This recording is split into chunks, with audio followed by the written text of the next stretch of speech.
자, 본격적으로 한번 들어가 볼까요? 오늘 살펴볼 해설 자료는 진짜 흥미롭습니다. 바로 16세기 신학자 존 칼빈이 남긴 시편 15편 강해인데요. 수백 년 전 텍스트지만 지금 당장 우리 삶에 대입해봐도 완전 소름 돋을 정도로 날카로운 통찰을 담고 있거든요. 흔히 말하는 내 믿음이 진짜인지 가짜인지 판별하는 일종의 리트머스 시험지 같은 글입니다. 자, 이 놀라운 텍스트 속으로 바로 뛰어들어 보죠. 여호와여 주의 장막에 머무를 자 누구 오며? 이 질문 한번 머릿속에 띄워놓고 생각해 보세요. 다윗이 지금 하나님한테 묻고 있는 건데요. 쉽게 말해서 하나님의 공간에 들어갈 수 있는 그야말로 궁극의 독점적인 VIP 명단을 달라고 하는 겁니다. 과연 그 영광스러운 초청장 누가 받을 수 있을까요? 오늘 우리가 따라갈 로드맵은 이렇습니다.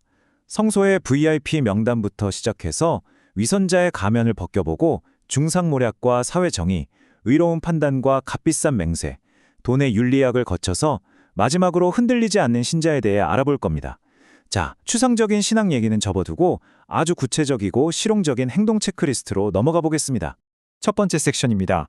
성소의 VIP 명단 그리고 언약의 조건이죠. 여기서 칼빈은 하나님이 애초부터 사람들과 아주 명확하고 구체적인 조건을 걸고 관계를 맺으셨다는 점을 짚고 넘어갑니다.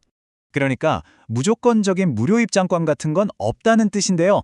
아주 중요한 대원칙이 하나 있습니다. 그냥 스스로 난 하나님의 백성이야 라고 타이틀만 달고 있거나 주말마다 꼬박꼬박 종교의식에 참석한다고 해서 프리패스가 주어지는 게 아니라는 거죠. 진짜 중요한 건 이름표가 아니라 실제 행실과 진실함으로 정직한 삶을 살아내고 있느냐 하는 겁니다. 자, 이어서 두 번째 섹션, 위선자의 가면 복귀 얘기입니다. 여기서부터 내용이 꽤 흥미진진해지거든요. 우리가 흔히 좋은 신자라고 하면 당연히 떠올리는 정답들이 있는데 그게 여기서는 쏙 빠져 있습니다. 생각해보세요. 다윗이 나열한 VIP 조건들을 보면 놀랍게도 믿음이나 기도 같은 단어가 단 하나가 안 나옵니다.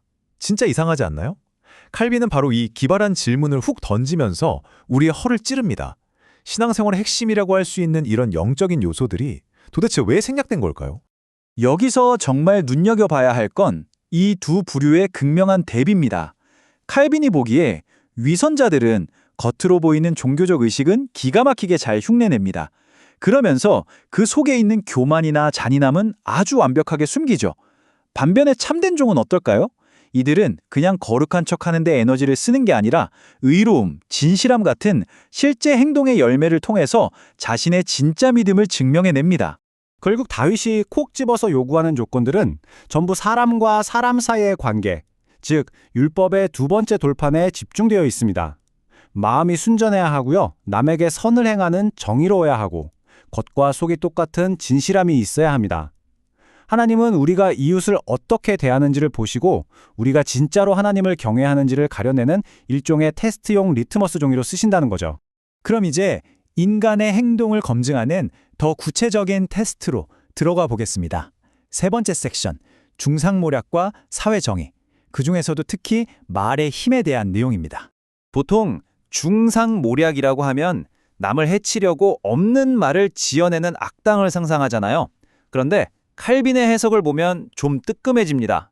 칼빈은 악의적인 소문을 듣고도 제지하지 않거나 별다른 근거도 없이 남의 험담에 귀를 쫑긋 세우는 것 자체를 심각한 악덕으로 봅니다. 남 욕하는 걸 기꺼이 소비하는 순간 듣고 있는 우리 자신도 그 거짓말의 적극적인 공범이 되어버린다는 뜻입니다. 좋은 평판이라는 건 사실 돈으로도 못 사는 엄청난 보물이거든요. 그래서 누군가의 명성에 흠집을 내는 행위는 그냥 가벼운 말실수가 아니라 인간 사회를 유지하는 근본적인 법칙 자체를 깨부수는 끔찍한 사회적 불이라는 게 칼빈의 선언입니다. 우리가 무심코 뱉는 말의 무게가 새삼 다르게 느껴지죠? 이어서 네 번째 섹션, 의로운 판단과 값비싼 맹세입니다. 이 부분은 우리가 사람을 어떤 기준으로 평가하는지, 그리고 우리가 내뱉은 약속을 행동으로 어떻게 감당해내는지에 대한 아주 중요한 테스트입니다. 그의 눈은 망령된 자를 멸시하며 여호와를 두려워하는 자들을 존대하며 이 구절 이야말로 칼빈의 핵심 주장을 완벽하게 보여줍니다. 사람의 타이틀이나 통장 잔고에 휘둘리지 말고 똑바로 보라는 거예요. 아무리 권력 있고 잘 나가는 사람이라도 악한 짓을 하면 그 행동 자체를 당당하게 비판해야 하고요. 반대로 세상의 기준으로는 좀 보잘것없어 보여도 신앙적 양심을 지키는 사람들은 진심으로 존중해야 한다는 겁니다. 칼빈이 아첨에 대해 남긴 이 엄중한 경고들을 한번 쭉 보세요. 권력자에게 잘 보이려고 나쁜 걸 좋다고 포장하거나 악인에게 아첨하는 거, 이거 그냥 사회생활 잘하는 요령이 절대 아닙니다. 칼빈은 이걸 무려 하나님을 간접적으로 조롱하는 행위로 봤어요. 악인들이 받을 벌을 같이 나눠받겠다고 자처하는 거나 다름없다는 거죠. 철저하게 지위나 재산은 걷어내고 오직 행동과 성품 그 자체만으로 사람을 평가해야 한다는 의미입니다. 약속을 지키는 건 당연한 말처럼 들리지만 현실엔 좀 다릅니다. 만약 그 약속 때문에 내가 엄청난 돈을 물어내야 하거나 치명적인 손해를 입게 생겼다면 어떨까요? 그의 마음에 서운한 것은 해로울지라도 변하지 아니하며 칼빈은 바로 이 구절을 들면서 나에게 뼈아픈 손실이 오더라도 끝끝내 약속을 지켜내는 것이 실제 삶에서 얼마나 찾아보기 힘든 진짜 미덕인지 강조합니다. 여기서 칼빈이 아주 파격적인 윤리적 딜레마 하나를 훅 던집니다.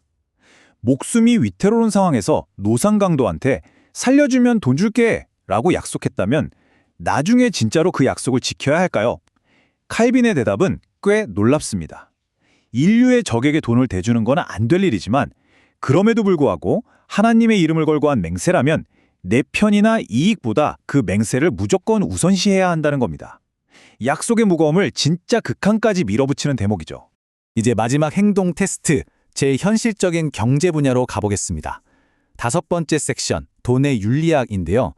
대출이나 이자 같은 일상적인 상거래가 사회정의나 형평성과 어떻게 맞물려 돌아가는지 살펴볼 겁니다. 칼빈의 몰 속에 있던 경제관계를 한번 표로 정리해봤습니다. 사실 칼빈이 이자나 상거래 자체를 덮어놓고 반대한 건 아니에요. 서로 이익을 얻고 남에게 피해를 주지 않는 합법적인 거래는 오케이, 허용했습니다. 하지만 고리대금은 엄격하게 정죄했는데 그 이유가 약하고 가난한 사람들의 피와 땀을 일방적으로 약탈하고 착취하는 구조이기 때문입니다. 법을 돈으로 주무르는 뇌물수수 역시 말할 것도 없이 철저하게 아웃이죠. 이 강렬한 역사적 인용구 좀 보세요. 고대 로마의 정치인 카토가 고리대금업과 살인은 동급의 범죄다 라고 말했던 걸 가져왔습니다. 고리대금업자들의 진짜 목적은 다른 사람의 피를 빨아먹는 거라는 거죠. 땀 흘려 정직하게 일하는 사람들과 그냥 가만히 앉아서 그들의 고혈을 쥐어짜는 사람들의 대비를 이보다 더 섬뜩하고 선명하게 보여줄 수는 없을 겁니다. 그래서 결론적으로 이 복잡해 보이는 경제 윤리의 핵심은 아주 간단합니다. 이율이 어쩌고 저쩌고 복잡하게 논쟁할 필요도 없어요. 남에게 대접을 받고자 하는 대로 너희도 남을 대접하라.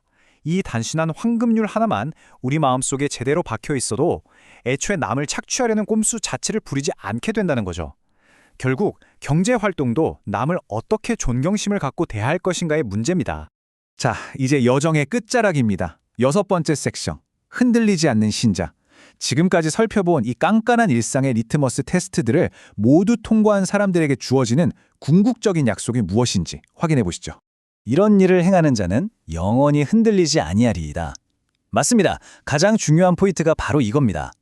겉보기에만 그럴싸한 종교인이 아니라 치열한 일상 속에서 진실, 정의, 형평성을 지독하게 실천하며 살아내는 사람들은 마침내 그 어떤 위기에도 흔들리지 않는 궁극적인 단단함을 선물받게 됩니다. 지금 우리가 사는 세상, 심지어 종교 공동체 안에도 알곡과 쭉정이가 막 섞여 있습니다. 하지만 결국 마지막 날에는 이 두 그룹이 너무나도 쉽게 구별될 겁니다.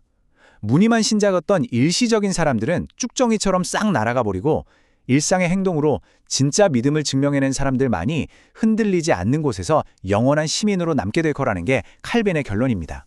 마지막으로 여러분에게 아주 묵직한 질문 하나를 던지면서 마무리하려고 합니다. 여러분의 겉보기 신앙은 당장 내일 아침 회사에서 혹은 일상에서 다른 사람을 대하는 방식과 정말로 일치하나요? 오늘 우리는 존 칼빈이 들이민 아주 날카로운 리트머스 시험지를 같이 들여다봤습니다. 이 해설 자료를 통해서 여러분 스스로는 과연 이 테스트를 통과할 수 있을지 깊이 고민해보는 시간이 되셨길 바랍니다. 끝까지 함께해 주셔서 진짜 감사합니다.